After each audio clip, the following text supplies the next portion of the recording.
Hi, and welcome to your Urban Connection. Remember, this is the channel that is often imitated, but is never duplicated. Now, this show was designed to educate and inform you. And this show that we're going to show you here in a few moments is intended to do just that. I want you people to know your rights. You do have rights in America. And I'm going to show you a case, a classic case here, of individuals illegally disrupting and interfering and denying an individual, in this particular case, a Black female who happens to be a member of the Texas state legislature, okay, denying her rights. We're going to get into this, ladies and gentlemen. Okay, so let me show you, first of all, who it is that I'm talking about. And as I said, this woman, her name is Nicole. Just a minute. Okay, here she is right here. Nicole Colliers is her name. Now, she, as I said, is a member of the Texas legislature. And let me give you a little background and lead up to what's going on here. As you well know, I'm sure most of you know, that Texas, under the direction of the 34-time convicted felon that occupies the White House, has ordered the Texas government, the Texas governor and the legislature, to redistrict several districts in the state of Texas that would allow for an additional 5 Republican senators to be elected, or House members. Okay. Now, here's the problem. This is illegal, what they're attempting to do, but they're doing it because they're 34-time criminal, okay, con man in the White House says this is what he wanted them to do. So Governor Abbott sent out the order. And what happened was that Governor Abbott called for a special election, not election, but a special session of the legislature so they could put together this map that would redesign certain districts so that they would attract more Republicans than Democrats to the office. The objective was to increase at least 5 districts in the state of Texas, to gerrymander them, that's the word they use, gerrymander, and basically rig those districts in favor of Republicans to give them an upper hand on the 2026 election. Okay? That would allow the Republicans to maintain and keep control of the United States Congress. Otherwise, all indications appear to show that without this illegal gerrymandering and redistricting, they have no chance of holding on to control of the state legislature. So what happened was the Democrats, en masse, when this session, the special session was called and convened, the Democrats en masse walked out. And not only did they walk out of the legislature body, they left the state. Okay. Now, what this did is it prevented the Republicans from having a quorum, ladies and gentlemen. So, without a quorum, they could not pass any bills. They could not do any redistricting. They could not do any gerrymandering as they had planned. So, they stayed away. They went out of town. And the governor and his attorney general and the speaker of the House, or whatever, they didn't know where they were at. They couldn't find them. So they stayed away long enough to get past the special election that Abbott had called for, and then they came back to town. Well, Abbott, to his credit, what he said he would do, he called a second special election. And that special election is in progress as we speak. But here's the deal. On Monday night, when the legislative session was over, As the Democrats were leaving, they were all approached by the Speaker of the House, and they were told that in order for them to leave the building, they had to sign a form that would allow the police to follow them for 24 hours everywhere they went. Now, this was designed to ensure that they show back up for the second special legislative session on Wednesday. Well, several Democrats did do that, but one did not. And that one is the woman you're looking at, Nicole Collier. She's a representative from Fort Worth. And she said, no, not only no, but hell no. I, as you see on the screen, I disagree with that authoritarian tactic that they have taken. So they told her if she refused to sign this form, she could not leave the building. She had to spend the night at the building unless she agreed to have a specially designated law officer follow her for 24 hours everywhere she went, maybe even to the bathroom. I don't know. But anyhow, she said, hell no, I will not sign. I don't approve of what you're doing, and I am not going to do it. So basically, she decided not to do it. She didn't sign it. Now, ladies and gentlemen, I want to say one thing to you right now. I'm impressed by this woman. And I'm going to tell you why. She did something that very few politicians will do. She stood for what she believed in. She stood on principle.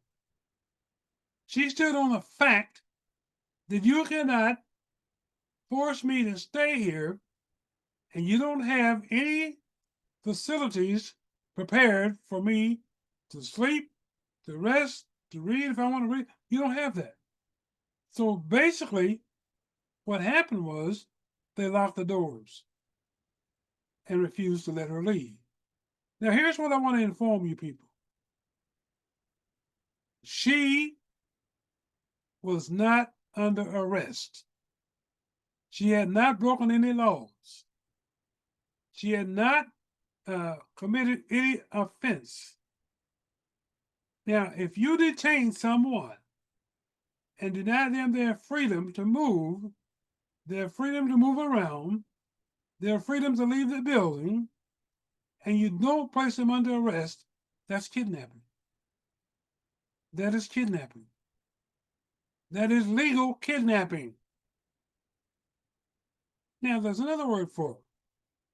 You can also be charged with false imprisonment. So this is what I want you people to know. Anytime somebody wants to force you to do something against your will and you're not under arrest, you don't have to do it. And if they detain you, I don't care if it's at their house, at their place of business, if it's in your car, or if it's on the floor of Congress in the United States or any state in America. That's kidnapping. And if you're detained long enough, it's false imprisonment.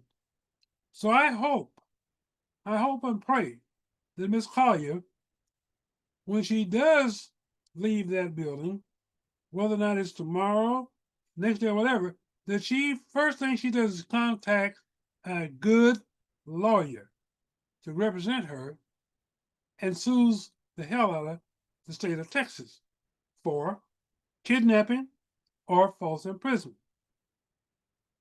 That is unlawful in the United States of America. Now, let me show you what this woman was subjected to here. So, as I said, they didn't have any type of facilities for this woman to spend the night. So this is what she had to do. And it's not something that you would want to do, I'm sure, and you wouldn't agree to. So this woman spent the night like this. You see, she's got a chair here where she's resting her back, okay, and her behind. And then over here, she's got a chair here where I imagine she's got her legs propped up so that she could attempt to sleep comfortably in a place that was not designed for sleeping. These are not the proper facilities. Okay? So she's locked on the house floor in Austin, Texas, but she's not under arrest. She's not been charged with anything. She's not guilty of breaking any law. Okay? This is unlawful. And I am so thankful that this woman decided to say enough is enough. I am not going to have any more of this.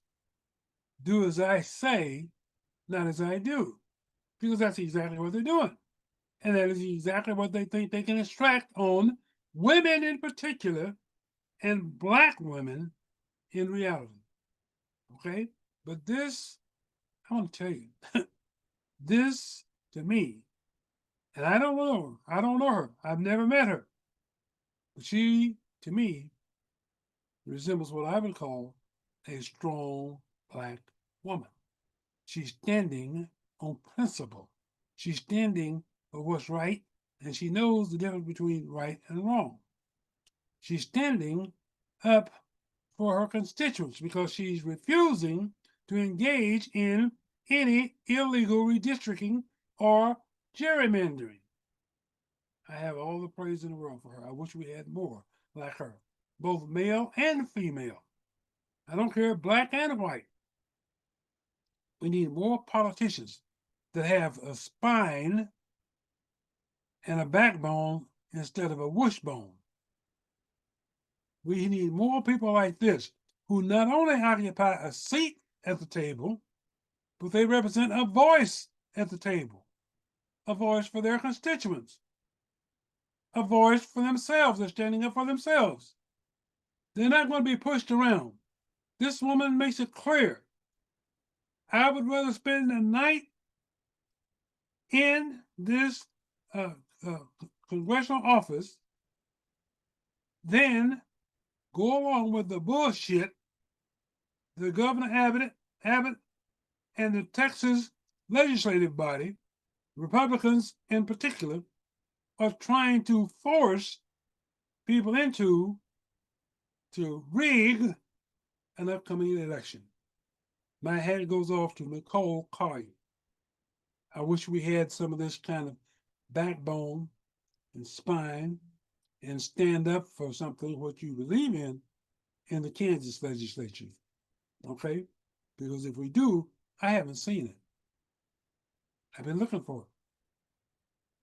So this woman, who's from Fort Worth, which let me remind you is about 30 miles from Dallas, where we have another outstanding Black female representative, and you all know who I'm talking about.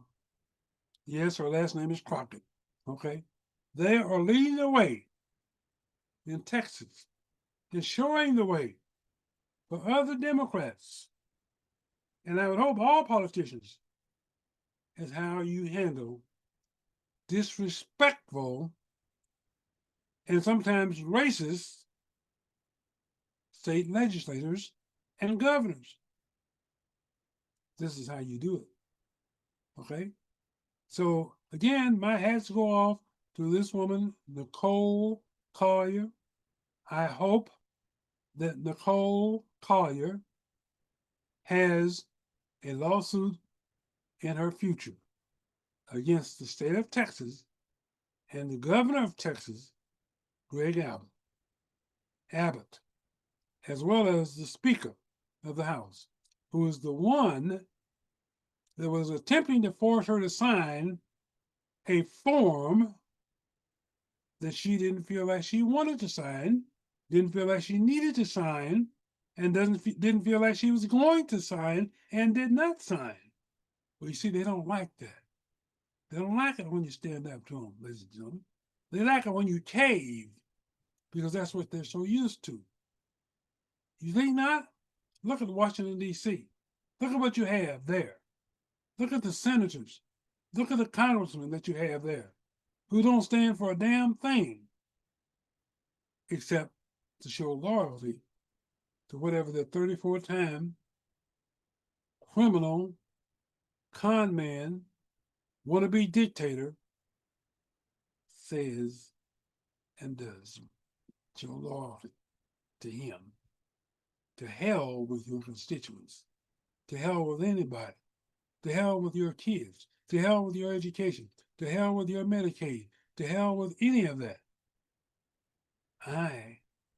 Because of the fact that I have a wishbone where my backbone should be, I'm going to follow with loyalty Donald J. Trump. Okay? Now,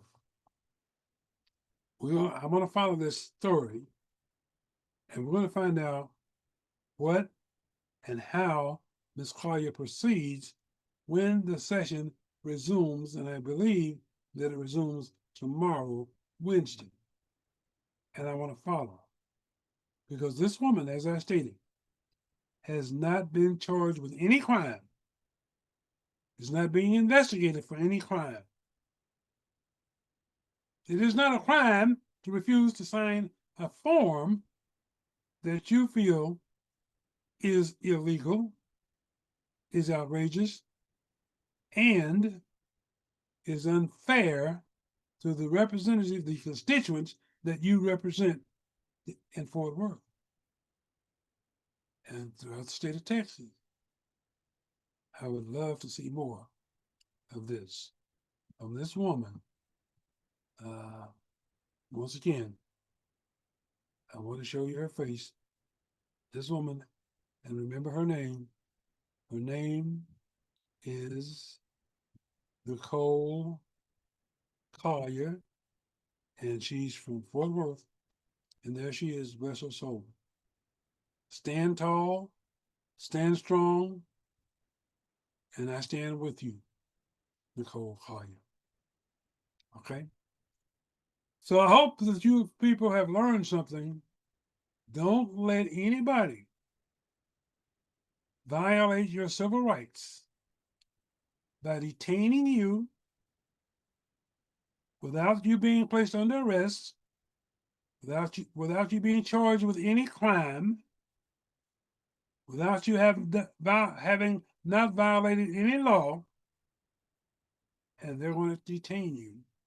Like I said, I don't care if it's in your home, if it's in their home, if it's in their business, if it's in a car, no matter where it is. They have no right to detain you without any kind of charges or even suspicion that you violated any law. Okay? So I hope and pray that you've learned something from this, and that is my goal, to continue to educate and inform you people so that you will not let these kinds of things happen to you. Okay? Thanks for watching. I'll see you next time.